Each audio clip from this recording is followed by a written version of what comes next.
어머니, 병든 홀어머니와 젖먹이, 동생을 위해 팔려 가듯 부잣집으로 시집가게 된 설아의 기막힌 사연을 들어보실까요? 차마 핏덩이 동생을 떼어놓을 수 없었던 그녀는 두툼한 솜누비 옷 속에 아이를 몰래 업고 떨리는 마음으로 꽃가마에 올랐습니다. 첫날 밤 신랑 앞에서조차 겉옷을 벗지 못해 진땀을 뺐다는데 과연 이 위험한 비밀이 언제까지 지켜질 수 있었을까요?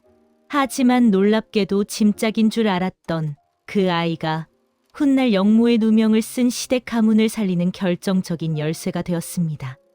꽃가마 속에 숨겨온 핏덩이가 어떻게 집안을 구한 복덩이가 되었는지 그 슬기롭고 통쾌한 이야기를 지금부터 시작해 보겠습니다. 살을 애는 듯한 삭풍이 낡은 문풍지를 요란하게 흔드는 칠흑 같은 겨울밤이었습니다.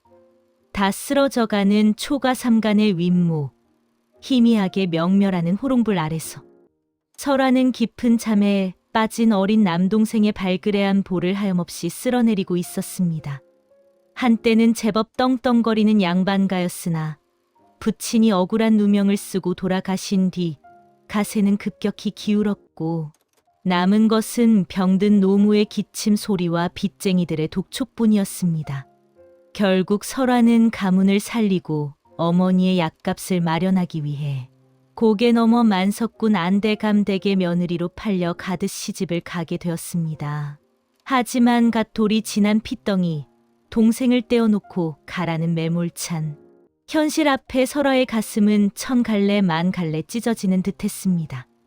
아이의 고른 숨소리가 들릴 때마다 설아의 눈에서는 뜨거운 눈물이 주르륵 흘러내려 아이의 베개를 적셨습니다. 아가, 이 누이가 너를 어찌 떼어놓고 혼자 살겠느냐. 차라리 같이 죽으면 죽었지. 너를 버리고는 못 간다. 날이 밝으면 안대감댁의 화려한 꽃가마가 들이닥칠 터였습니다. 설아는 비장한 결심을 한 듯 장롱 깊숙한 곳에서 어머니가 혼수용으로 남겨두었던 질긴 무명천과 두툼한 목화솜 누비옷을 꺼내 들었습니다.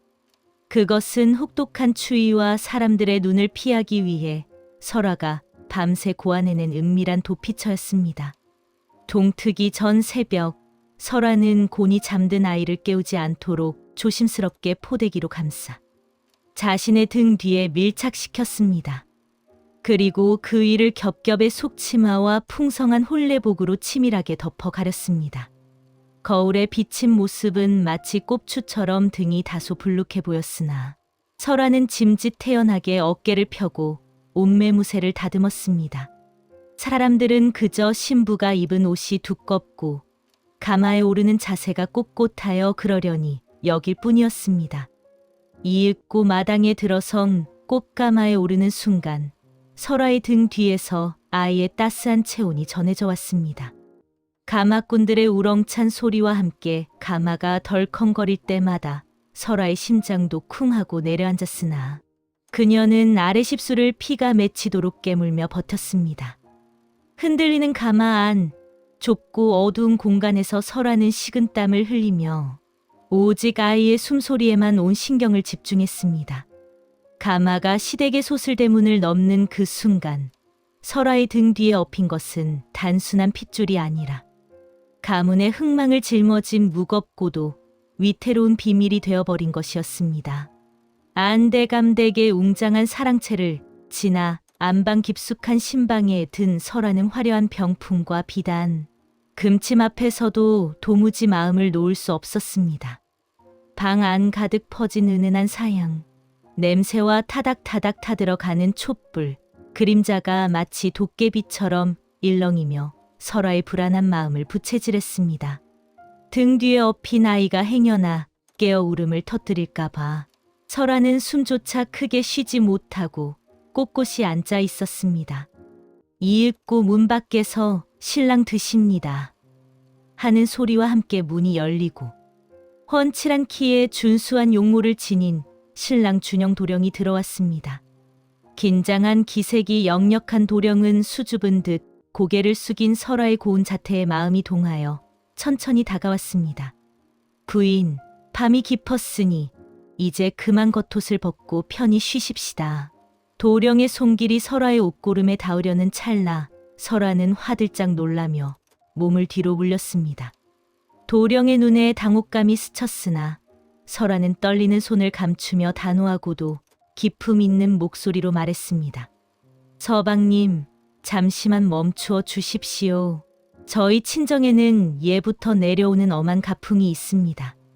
부부가 온전히 마음을 트고 서로를 믿기 전까지는 첫날 밤이라도 의복을 정제하고 예를 갖추어야 가문의 아들이 귀하지 않고 대대로 번창한다 하였습니다. 부디 이 사람의 뜻을 헤아려 주십시오. 설아의 목소리에는 거부할 수 없는 위엄과 묘한 호소력이 서려 있었습니다. 준영 도령은 아내의 뜻밖의 제안에 당황하면서도 한편으로는 촛불 아래 비친 설아의 옆모습에서 느껴지는 도도하고 신비로운 분위기에 묘한 호기심을 느꼈습니다. 얇은 비단 옷 위로 느껴지는 아내의 긴장된 떨림이 오히려 도령의 애간장을 녹이는 듯했습니다. 도령은 헛기침을 하며 물러나 앉았지만 그의 시선은 여전히 설아에게서 떨어질 줄 몰랐습니다. 그렇게 설아는 등 뒤에 숨긴 아이가 깰새라 뜬 눈으로 밤을 지새워야 했습니다. 방 안을 채운 정막 속에서 두 사람의 숨소리만이 팽팽하게 얽혀들었고 준영 도령은 설아가 감추고 있는 것이 단순히 부끄러움인지 아니면 다른 무엇인지 알 수 없어 애타는 마음으로 밤을 보냈습니다. 겉으로는 조용하고 평온한 신방이었으나 그 안에서는 들키면 모든 것이 끝장이라는 절박함과 묘한 긴장감이 흐르는 한 여인의 치열한 사투가 벌어지고 있었던 것입니다. 세댁의 일상은 살얼음판을 걷는 것과 같았습니다. 설아는 새벽같이 일어나 집안 어른들께 문안을 올리면서도 등에 업힌 아이가 소리를 낼까봐 매 순간 가슴을 졸여야 했습니다. 아이가 배가 고파 칭얼거리려 할 때면 설아는 미리 준비해둔 꿀을 바른 젖꼭지를 몰래 물려 달랬고 아무도 없는 틈을 타 소매 속에 숨겨둔 쌀 미음을 조금씩 먹였습니다. 낮 동안 설아가 집안일을 해야 할 때가 가장 큰 고비였습니다. 그녀는 안방 구석에 있는 커다란 자개 장롱 안 이불 사이에 비좁은 공간을 마련하여 아이를 숨겨두었습니다. 푹신한 목화솜 이불을 깔아 아이가 편히 잠들 수 있게 배려하고 장롱 문은 아주 조금만 열어두어 숨기를 틔워주었습니다. 시어머니 조마님은 며느리가 유독 방 안에만 머물며 장롱 근처를 서성이는 것을 수상히 여겼습니다. 어느 날 조마님이 예고도 없이 며느리의 방을 찾아왔습니다. 얘야, 세 사람이 어찌 그리 바깥 출입이 없느냐? 강 안에서 꿀단지라도 숨겨놓고 먹는 게냐?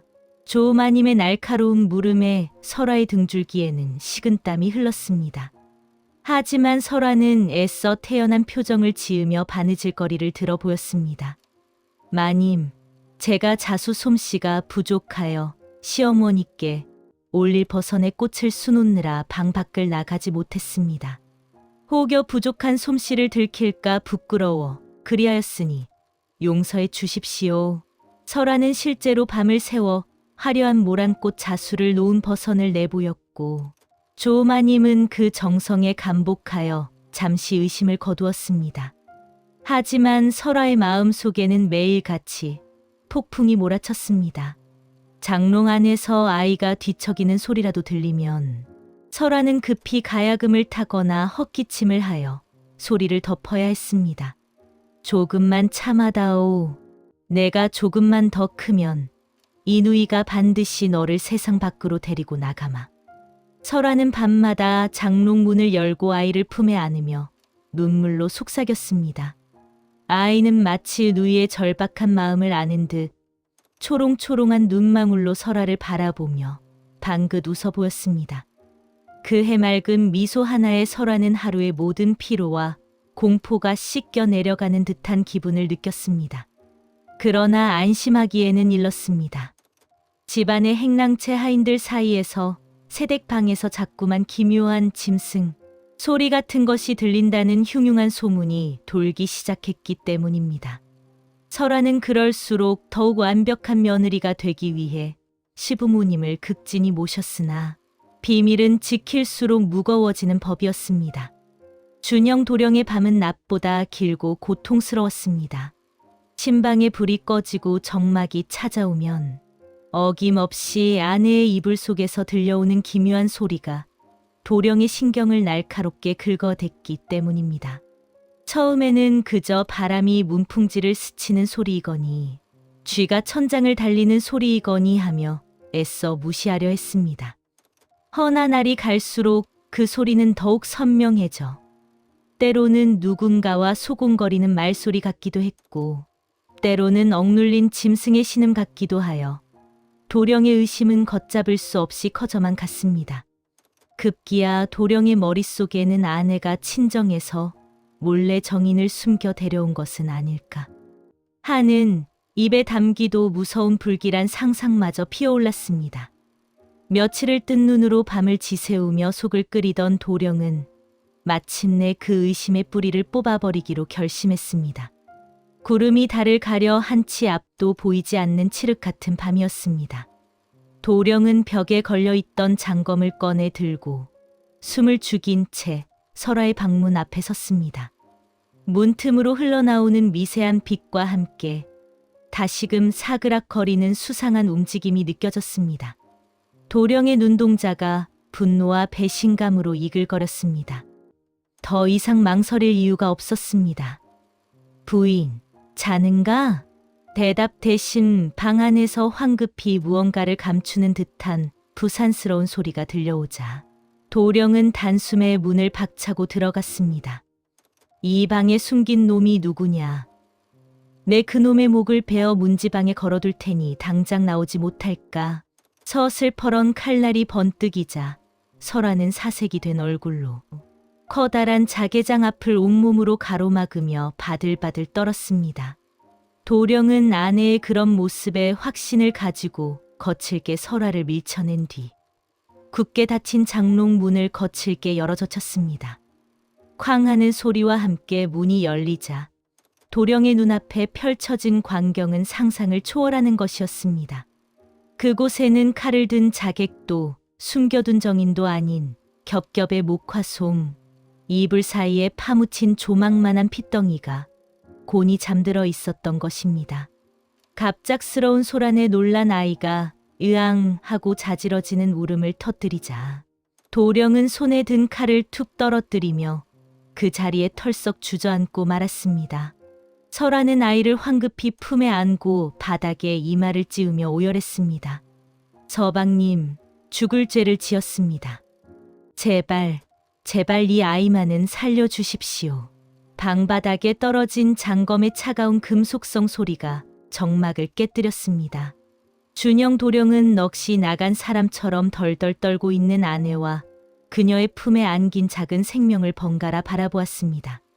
방금 전까지 심장을 태울 듯이 타오르던 질투와 분노의 불길은 순식간에 사그라들고 그 자리에는 알 수 없는 연민과 충격이 밀려 들어왔습니다. 천하의 만석군 안대감댁 며느리가 굶어 죽을까 봐 핏덩이, 동생을 등에 업고 시집을 왔다니 그 기구하고도 처절한 사연에 도령의 가슴이 미어지는 듯했습니다. 설아는 아이를 뺏길까 봐 더욱 세게 끌어안으며 눈물 범벅이 된 얼굴로 애원했습니다. 친정은 이미 기울어 끼니조차 있기 어려웠습니다.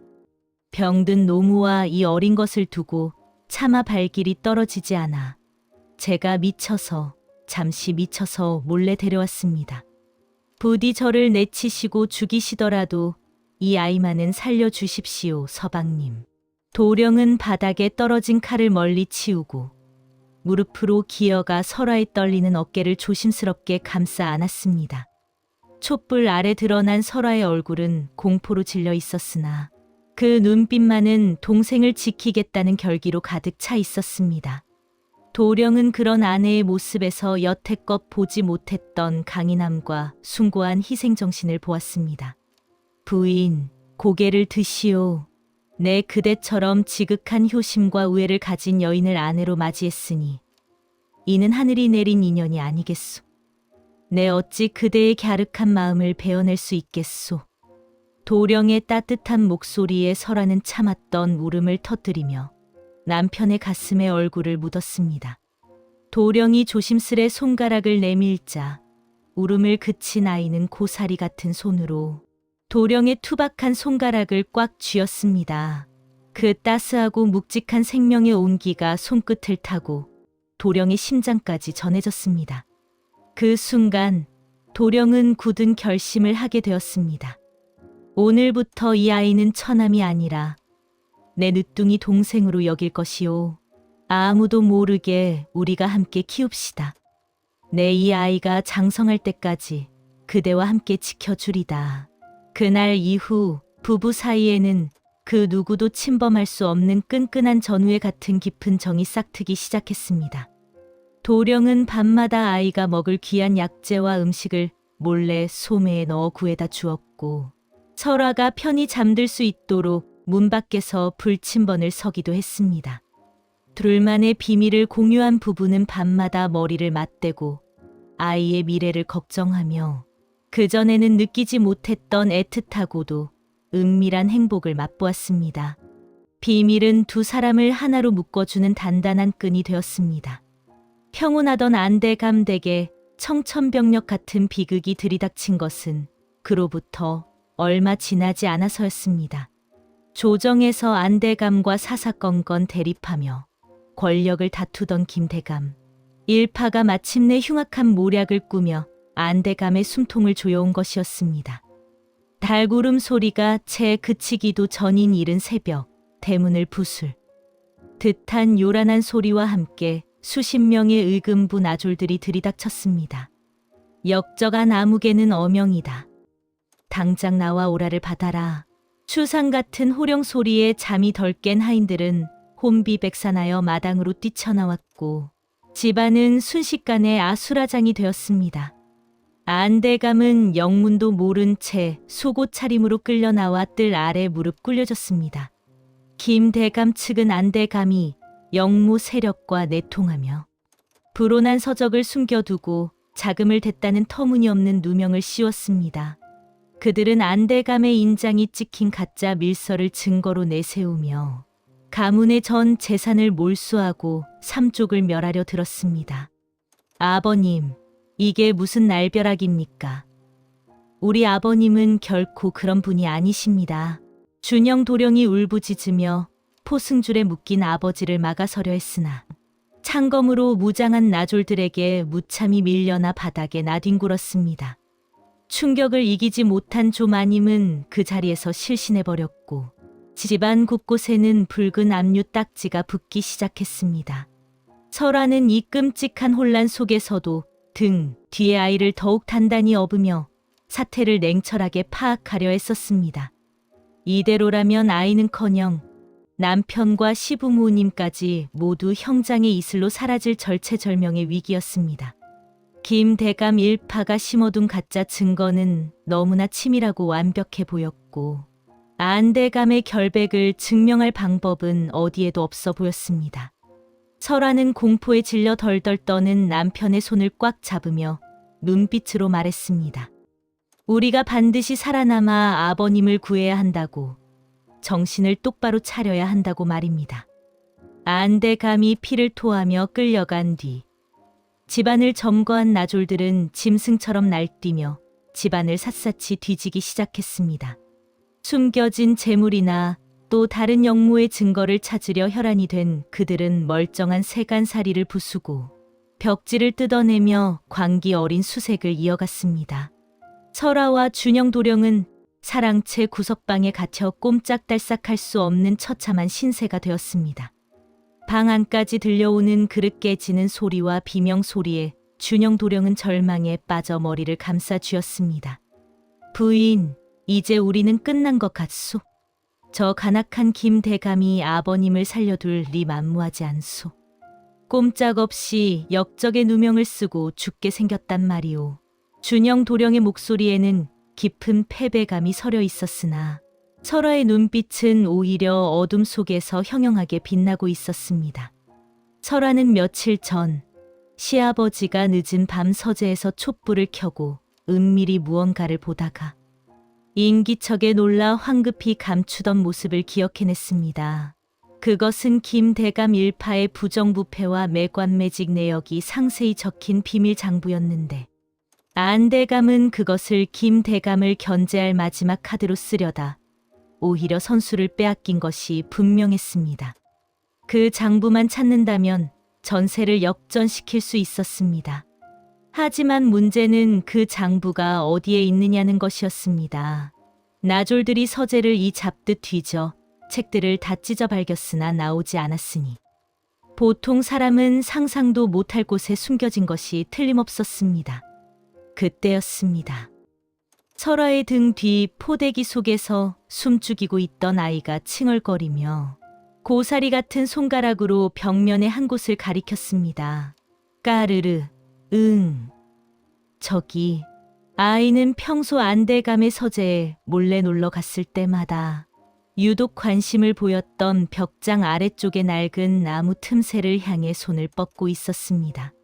그것은 어른들의 높은 눈높이에서는 절대 보이지 않는, 오직 바닥을 기어다니는 아이의 시선에서만 보이는 마루 밑의 아주 작은 틈새였습니다.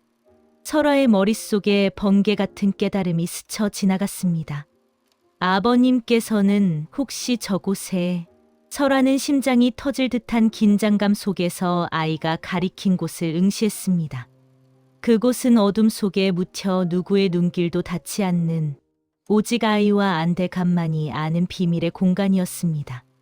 사랑채와 안채를 휩쓸고 간 나졸들의 발소리가 잠시 뜸해진 틈을 타 설아는 떨리는 손으로 남편 준영 도령의 옷자락을 잡아 끌었습니다. 밖에서는 여전히 집안 집기들이 부서지는 소리와 하인들의 비명, 그리고 마당을 지키는 병졸들의 잡담 소리가 섞여 들어와 공포감을 조성하고 있었습니다. 하지만 설아의 눈빛은 그 어느 때보다 차갑게 가라앉아 있었습니다. 그녀는 등 뒤의 아이를 다시 한번 고쳐 업으며 비장한 목소리로 속삭였습니다. 서방님, 지금이 아니면 기회가 없습니다. 놈들이 창고 쪽으로 몰려간 사이 아버님의 서재로 가야 합니다. 아이가 가리킨 그곳에 분명 우리가 찾는 것이 있을 것입니다.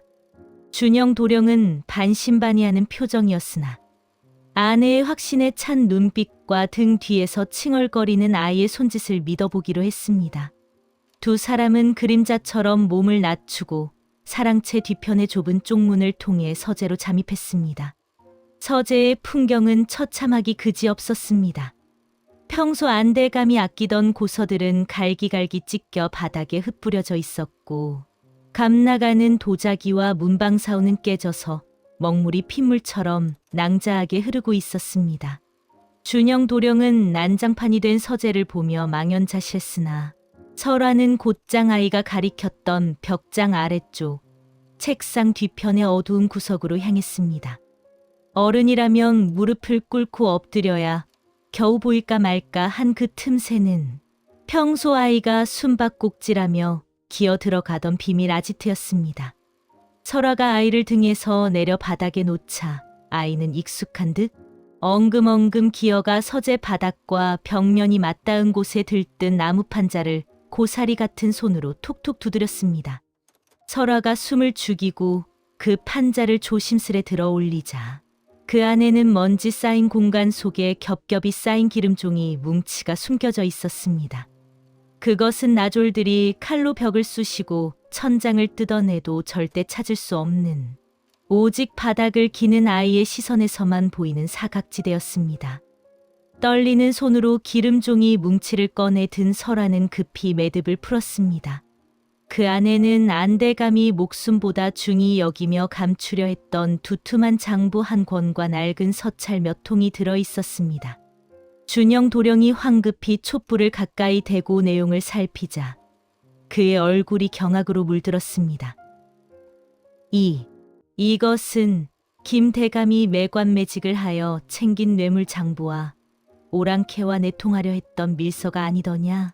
그것은 안대감이 역모를 꾸민 증거가 아니라 오히려 김대감 일파가 나라를 팔아먹으려 했던 추악한 진실이 담긴 치부책이었습니다. 안대감은 이 증거를 확보하고도 혹여 가문의 화가 미칠까 두려워 차마 공개하지 못하고 가장 은밀한 곳에 숨겨두고 때를 기다리고 있었던 것입니다. 도령의 손이 분노로 부들부들 떨렸습니다.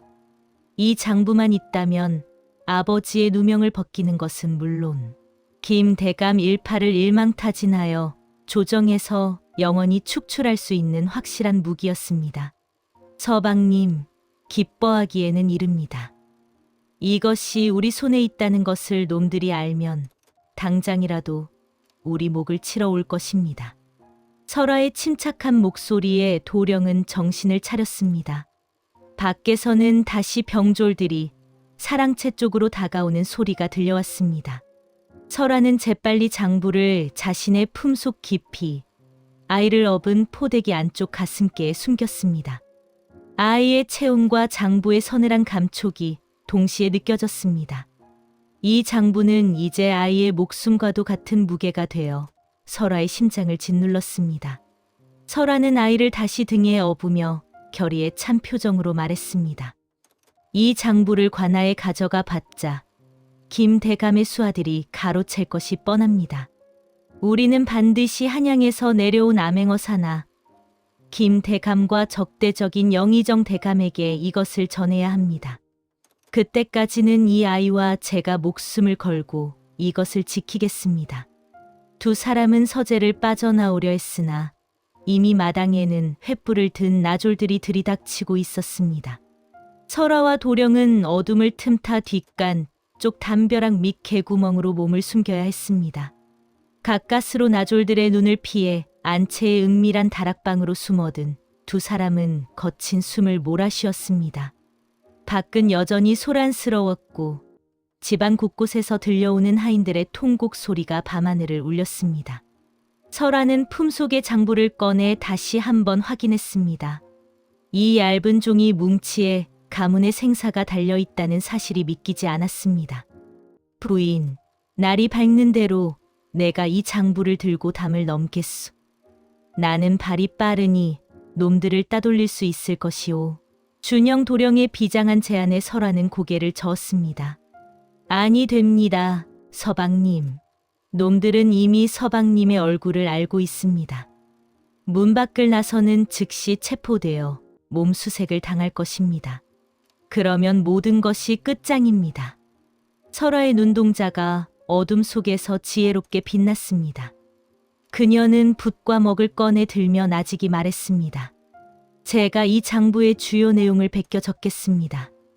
그리고 진짜 장부는 아이의 기저귀 천 속에 꿰매어 숨기고 사본은 서방님이 미끼로 가져가십시오. 놈들이 서방님을 쫓는 사이 제가 아이를 업고 시어머니를 모시는 척하며 뒷문으로 빠져나가겠습니다. 아녀자와 아이에게는 놈들의 경계가 느슨할 것입니다. 그것은 목숨을 건 도박과도 같은 계책이었습니다. 준영 도령은 위험하다며 만류했으나 설아의 의지는 꺾이지 않았습니다. 그녀는 밤새워 떨리는 손으로 장부의 내용을 필사했습니다. 한 글자 한 글자 써 내려갈 때마다 억울하게 끌려간 시아버지와 공포에 떨고 있는 가족들의 얼굴이 스쳐 지나갔습니다. 등 뒤의 아이는 마치 누이의 긴박한 마음을 아는 듯 숨소리조차 죽이고 새근새근 잠들어 있었습니다. 새벽 딸기 울기 직전 설아는 진짜 장부를 아이의 소못 안쪽에 꼼꼼하게 바느질하여 숨겼습니다. 이제 아이는 단순한 핏줄을 넘어 가문을 구원할 살아있는 보석함이 된 것입니다. 여명이 밝아오자 집안의 분위기는 더욱 흉흉해졌습니다. 그때 안채 방문이 거칠게 열리며 실신했던 시어머니 조마님이 산발을 한 채 들이닥쳤습니다. 이게 다 무슨 일이냐? 내 아들은 어디 가고 집안 꼴이 이 지경이 되었느냐? 조마님은 반쯤 실성한 사람처럼 설아에게 달려들었습니다. 그녀는 가문이 망한 원망을 쏟아낼 대상이 필요했던 것입니다. 내가 들어오고 나서부터 집안에 우환이 끊이지 않았다. 너 같은 재수 없는 것이 며느리로 들어와서 우리 대감마님이 잡혀가신 게야. 조마님은 설화의 머리채를 잡고 흔들며 윽박질렀고 그 과정에서 설화가 필사적으로 감싸고 있던 겉옷에 고름이 툭 하고 끊어지고 말았습니다. 설화가 중심을 잃고 휘청거리는 순간 등 뒤의 포대기가 느슨해지며 꽁꽁 숨겨왔던 아이의 존재가 드러나고 말았습니다. 갑작스러운 충격에 놀란 아이가 으앙 하고 우렁찬 울음을 터뜨렸습니다. 순간 방 안에는 정적이 흘렀습니다. 조마님은 귀신을 본 듯 눈을 크게 뜨고 며느리의 등 뒤에 매달린 낯선 생명체를 바라보았습니다. 이게 무엇이냐? 내 등 뒤에 있는 그것이 사람 새끼란 말이냐? 조마님의 목소리가 부들부들 떨렸습니다. 멸문의 위기 속에서 며느리가 아이를, 그것도 핏덩이를 몰래 숨겨 키우고 있었다는 사실은 조마님에게 천지가 개벽할 충격이었습니다. 준영 도령이 황급히 어머니를 말리려 했으나 설화는 오히려 흐트러진 옷매무새를 고치며 당당하게 시어머니의 눈을 똑바로 쳐다보았습니다. 마님, 놀라게 해드려 송구하오나 이 아이는 재앙이 아니라 우리 가문을 살릴 복덩이입니다. 아버님을 구할 증거를 이 아이가 찾아냈습니다. 설화의 단호한 목소리에 조마님은 말문이 막혔습니다. 밖에서는 병졸들이 안채를 수색하러 들어오는 소리가 점점 가까워지고 있었습니다. 절체절명의 위기 속에서 설화의 비밀이 만천하에 드러난 것입니다. 조마님의 눈은 믿을 수 없다는 듯 크게 흔들렸습니다. 가문의 존망이 걸린 절체절명의 순간에 며느리의 등 뒤에서 나온 것이 낯선 사내아이였다는 사실은 그녀에게 배신감을 넘어선 기이한 공포마저 안겨주었습니다. 마님은 뒷목을 잡고 쓰러질 듯 비틀거렸으나 설화는 조금도 물러서지 않고 시어머니의 옷자락을 부여잡았습니다. 마님, 제 말을 들으셔야 합니다. 지금 이 아이가 누구인지 따질 때가 아닙니다. 아버님을 옥죄고 있는 저 간악한 무리들의 소나기에서 벗어나려면 이 아이가 찾아낸 저 장부가 유일한 희망입니다. 설화는 품속에서 기름종이에 쌓인 장부를 꺼내 마님의 눈앞에 들이밀었습니다. 촛불 아래 드러난 장부의 표지에는 김 대감 일파의 인장이 선명하게 찍혀 있었고 그 안에는 그들이 저지른 매관매직과 영모의 정황이 낱낱이 기록되어 있었습니다. 조마님은 떨리는 손으로 장부를 받아들고는 멍하니 며느리의 얼굴과 등 뒤의 아이를 번갈아 바라보았습니다. 방금 전까지만 해도 집안을 망친 요물이라 여겼던 그 아이가 어른들도 찾아내지 못한 가문의 살기를 열어주었다는 말에 마님의 억장은 무너져 내리는 듯했습니다. 이것이 정말 우리 대감을 살릴 수 있단 말이냐? 이 핏덩이가 정말 이것을 찾아냈단 말이냐? 마님의 목소리는 물기에 젖어 떨리고 있었습니다. 밖에서는 대문을 부수는 소리와 함께 병졸들의 고함이 점점 안채로 다가오고 있었습니다. 설화는 급히 장부를 다시 빼앗아 아이의 소목 깊숙한 곳, 기저귀가 닿는 배가리개 안쪽에 단단히 묶었습니다. 마님, 시간이 없습니다. 놈들이 이 방에 들이닥치면 모든 것이 끝입니다. 서방님이 거짓 장부를 들고 미끼가 되어 유인할 것입니다. 그 사이 마님께서는 정신을 잃은 척 연기를 하셔야 합니다. 제가 마님을 부축하여 의원을 부르러 가는 척하며 이 아이와 함께 진짜 장부를 빼돌리겠습니다. 조마님은 그제야 정신이 번쩍 드는 듯했습니다.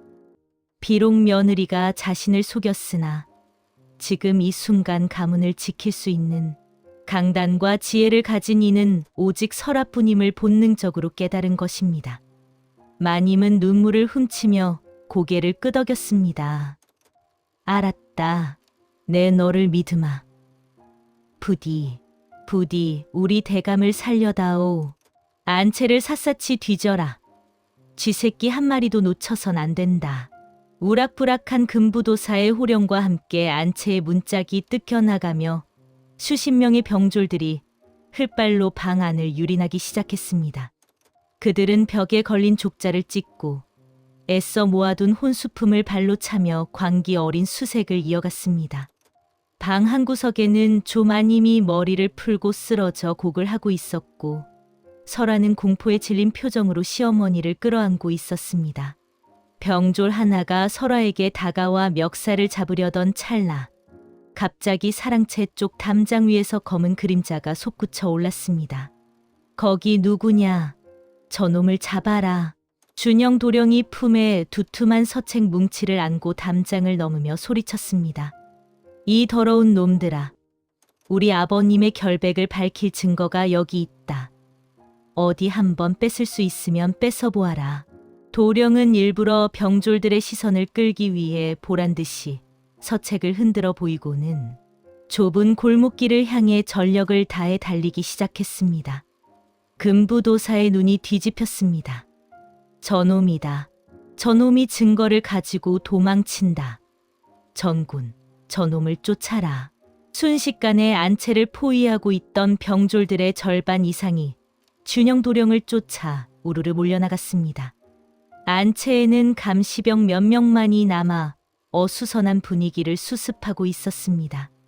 이것이야말로 설아가 노리던 성동격서, 즉 동쪽에서 소란을 피우고 서쪽을 치는 계책이었습니다. 설아는 품속에 아이가 울까봐 등 뒤를 토닥이며 쓰러진 척하고 있는 조마님을 향해 눈짓을 보냈습니다. 이제 남은 병졸들의 눈을 피해 진짜 장부를 밖으로 내보낼 차례였습니다. 설아는 숨을 깊게 들이마시며 흐트러진 머리카락 사이로 날카로운 눈빛을 빛냈습니다. 안채에 남은 병졸들은 김 대감의 사병들이 섞여 있어 눈빛이 더욱 흉흉했습니다. 그들은 여인들이 있는 방 안을 힐끔거리며 감나가는 놀이개나 비녀를 슬쩍 주머니에 챙기고 있었습니다. 이때 설아가 갑자기 바닥에 주저앉으며 서럽게 통곡을 시작했습니다. 아이고, 마님, 정신 좀 차려보세요. 이대로 가시다가는 숨이 넘어가시겠습니다. 여봐라, 거기 누구 없느냐? 사람이 죽어가는데 구경만 할 것이냐? 설아에 찢어지는 듯한 비명의 병졸들이 움찔하며 다가왔습니다. 조마님은 며느리의 신호에 맞춰 눈을 까뒤집고 거품을 무는 신용을 하며 사지를 부들부들 떨었습니다. 그 모습이 어찌나 실감나던지 병졸들도 뒷걸음질 칠 정도였습니다. 설아는 병졸들의 바짓가랑이를 잡고 애원했습니다. 나리들, 제발 길 좀 터주십시오. 시어머니께서 평소 지병인 간질이 도지셨는데 지금 당장 의원에게 가서 침을 맞지 않으면 혀를 깨물고 죽습니다. 죄인 집안이라도 사람 목숨은 살려야 하지 않습니까? 병졸 중 우두머리 격인 자가 의심스러운 눈초리로 설아와 그녀의 등 뒤에 엎인 불룩한 포대기를 쏘아보았습니다. 그 등 뒤에 있는 것은 무엇이냐? 혹시 훔쳐가는 폐물 아니냐? 설아는 심장이 멎을 듯했으나 이내 표정을 일그러뜨리며 등 뒤에 포대기를 살짝 들춰보였습니다. 그 안에는 땀에 젖은 채 자고 있는 아이의 붉은 얼굴이 보였습니다. 폐물이라니요. 제 젖먹이 자식입니다. 놀라서 열이 펄펄 끓는 아이를 업고 시어머니까지 모셔야 하는 제 신세가 불쌍하지도 않습니까? 정 의심되시면 이 아이 기저귀라도 뒤져보시지요. 똥오줌 지린내밖에 더 나겠습니까? 설아가 악을 쓰며 덤벼들자 병졸들은 더러운 것을 피하듯 코를 막으며 손사래를 쳤습니다. 에이, 재수 없게 알았으니 썩 꺼져라. 대신 허튼 수작 부리면 그 즉시 목을 벨 것이다. 병졸들이 길을 비켜주자 설아는 축 늘어진 조마님을 부축하는 척하며 비틀거리는 걸음으로 뒷문을 향해 나아갔습니다. 등 뒤에 엎인 아이의 배가리개 속에 숨겨진 장부가 땀에 젖어 묵직하게 느껴졌습니다. 그것은 천금보다 무거운 가문의 생명이었습니다. 뒷문을 빠져나온 설아는 어둠이 채 가시지 않은 새벽 골목길을 정신없이 달렸습니다. 조마님은 다리가 풀려 주저앉고 싶었으나 며느리의 부축을 받으며 죽을 힘을 다해 걸음을 옮겼습니다. 준영 도령이 병졸들을 유인하며 반대편으로 도망친 덕분에 설아가 가는 길에는 추격대가 보이지 않았습니다. 하지만 안심할 수는 없었습니다. 언제 어디서 김대감의 눈과 귀가 튀어나올지 모르는 상황이었습니다. 아가, 조금만 더 힘을 내거라. 이제 다 왔다. 설아는 등 뒤에 아이에게 끊임없이 속삭였습니다. 아이는 엄마 같은 누이의 등에서 전해지는 긴박함을 느꼈는지 배가 고플 시간임에도 칭얼거림 한 번 없이 얌전히 매달려 있었습니다. 설아의 목적지는 한양에서 명망 높기로 소문난 영의정 대감의 사택이었습니다.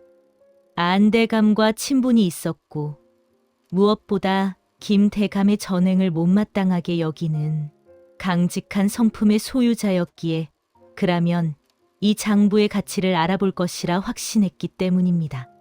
동이 트기 시작할 무렵 설아와 조마님은 영의정 댁의 높은 담벼락 아래 도착했습니다.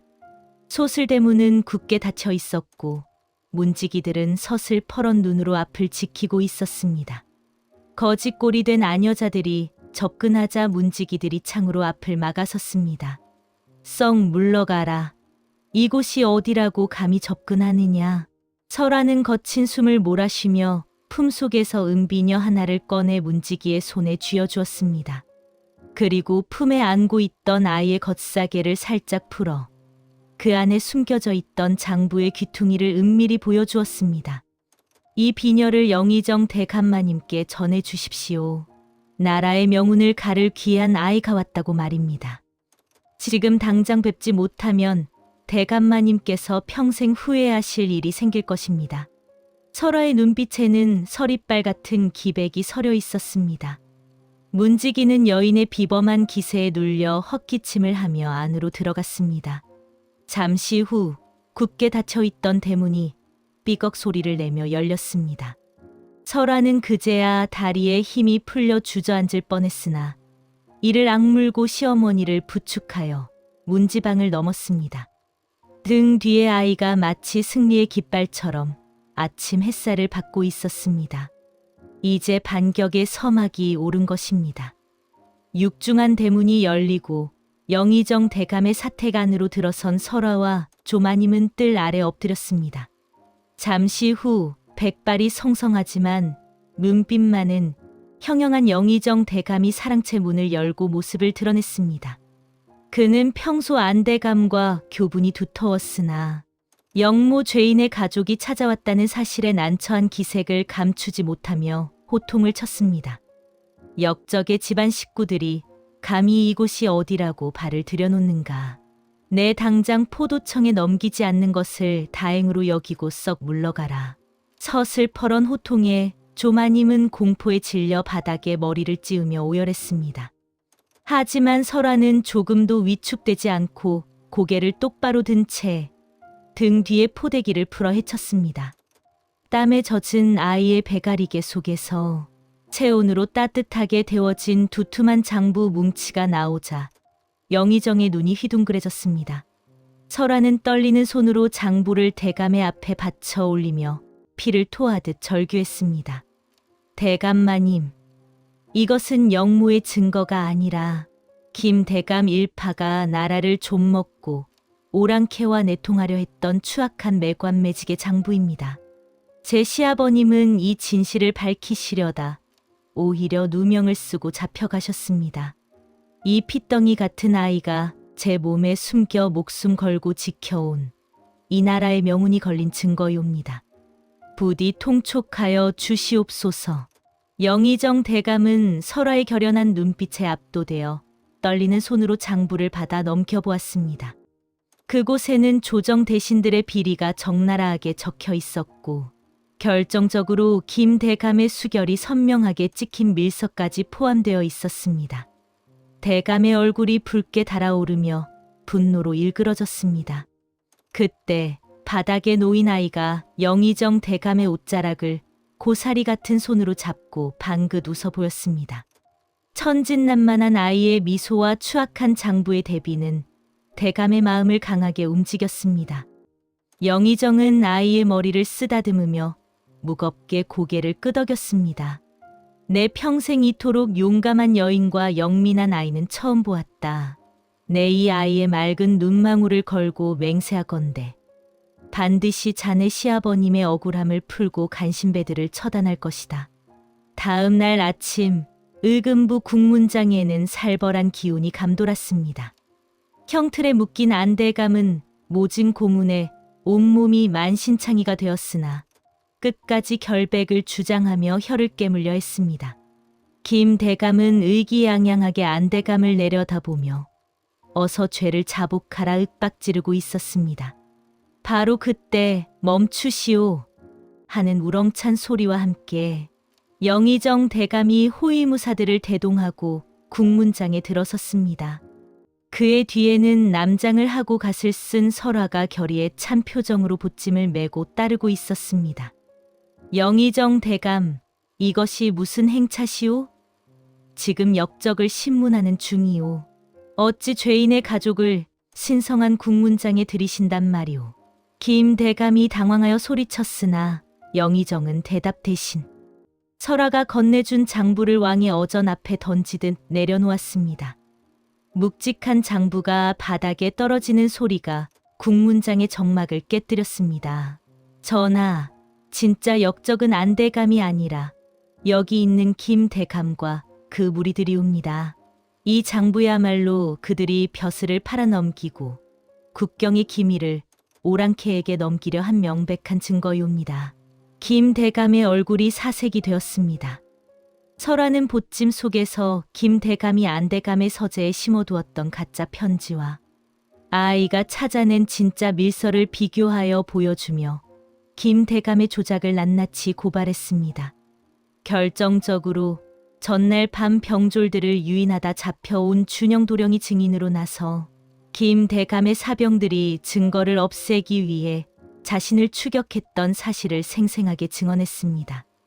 모든 진실이 밝혀지자 왕은 대노하여 김 대감 일파를 당장 하옥하라 명했습니다. 국문장은 순식간에 뒤집혔고 억울하게 죽을 뻔했던 안대감은 그 자리에서 포승주를 풀고 왕에게 감격의 눈물을 흘리며 절을 올렸습니다. 설화는 멀리서 시아버지를 바라보며 안도의 한숨을 내쉬었고 그녀의 품에 안긴 아이는 마치 승리를 축하하듯 옹알이를 하며 손뼉을 쳤습니다.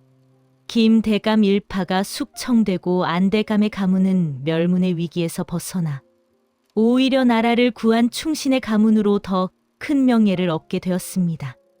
며칠 뒤 안대감과 가족들은 집으로 돌아왔습니다.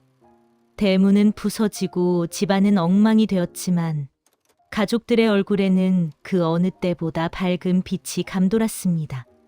안대감은 대문을 들어서자마자 며느리 설화에게 다가가 큰절을 하려 했습니다.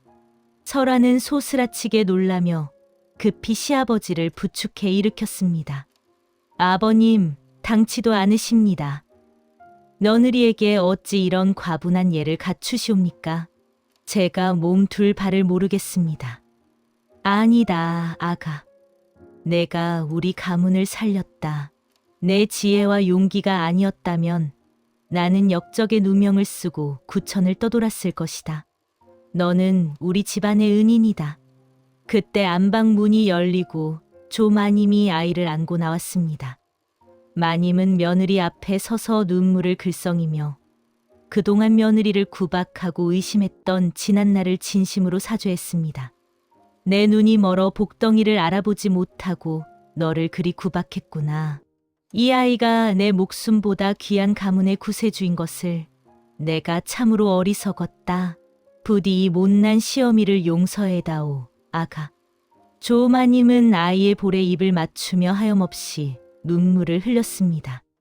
준영 도령은 아내와 아이, 그리고 부모님이 서로를 부둥켜 안고 우는 모습을 보며 뜨거운 감동을 느꼈습니다. 아이는 영문을 모른 채 조마님의 품에서 까르르 웃음을 터뜨렸고 그 맑은 웃음소리는 집안 가득한 어둠을 몰아내고 따스한 햇살을 불러오는 듯했습니다. 그날 밤 안대감 댁에서는 그 어느 때보다 풍성하고 행복한 잔치가 벌어졌습니다. 이웃들도 모두 찾아와 가문의 부활을 축하해 주었고 설화의 이야기는 마을 전체로 퍼져나갔습니다. 며칠 후 안대감은 집안 어른들과 문중 사람들을 모두 불러 모았습니다.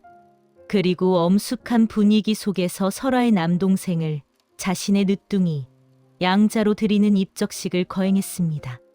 안대감은 아이를 자신의 무릎에 앉히고 직접 지은 이름을 붓으로 써서 내려주었습니다.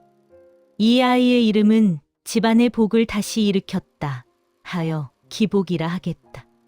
앞으로 기복이는 내 친아들과 다름없는 대우를 받을 것이며 장차 우리 가문을 이끌어갈 기둥이 될 것이다. 설화는 감격하여 눈물을 훔쳤습니다. 피덩이 동생을 살리기 위해 몰래 업고 왔던 지난날의 서름과 혹여나 동생이 천덕꾸러기 취급을 받지는 않을까 했던 걱정이 눈 녹듯 사라지는 순간이었습니다. 문중 어른들도 지혜로운 며느리의 공을 치하하며 아무도 이의를 제기하지 않았습니다. 기복이는 이제 짐짝 취급을 받던 아이가 아니라 명문가의 귀한 도령님이 되어 비단 옷을 입고 글공부를 하게 된 것입니다.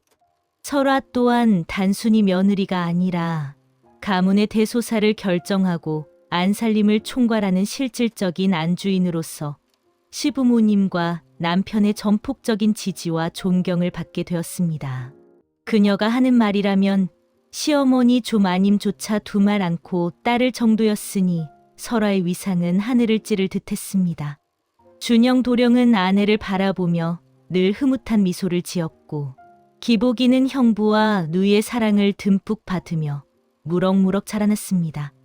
고난 끝에 찾아온 평화는 더없이 달콤하고 견고했습니다. 세월이 흘러 어느덧 매화꽃이 흐드러지게 핀 봄날이 되었습니다. 안대감 댁의 뜰에는 낭낭한 글 읽는 소리가 울려 퍼졌습니다. 의젓하게 자란 기복이 준영 도령과 함께 마주 앉아 학문을 논하고 있었고 그 모습을 설화가 흐뭇하게 바라보고 있었습니다. 낡은 포대기에 쌓여 숨죽여야 했던 아이는 이제 누구보다 총명하고 늠름한 소년이 되어 가문의 자랑이 되었습니다. 설화는 툇마루에 앉아 따뜻한 햇살을 받으며 지난날을 회상했습니다. 꽃가마에 오르며 느꼈던 두려움, 첫날 밤의 긴장, 그리고 목숨을 걸고 달리던 새벽의 추격전까지. 그 모든 시련은 오늘날의 행복을 위한 밑거름이었습니다. 준영 도령이 다가와 설화의 어깨를 감싸며 부드럽게 물었습니다. 부인, 무엇을 그리 골똘히 생각하시오? 혹시 또 다른 비밀이라도 숨겨둔 것은 아니오? 도령의 농담에 설화는 맑게 웃으며 고개를 저었습니다. 아니옵니다. 그저 지금 이 순간이 꿈만 같아서 그렇습니다.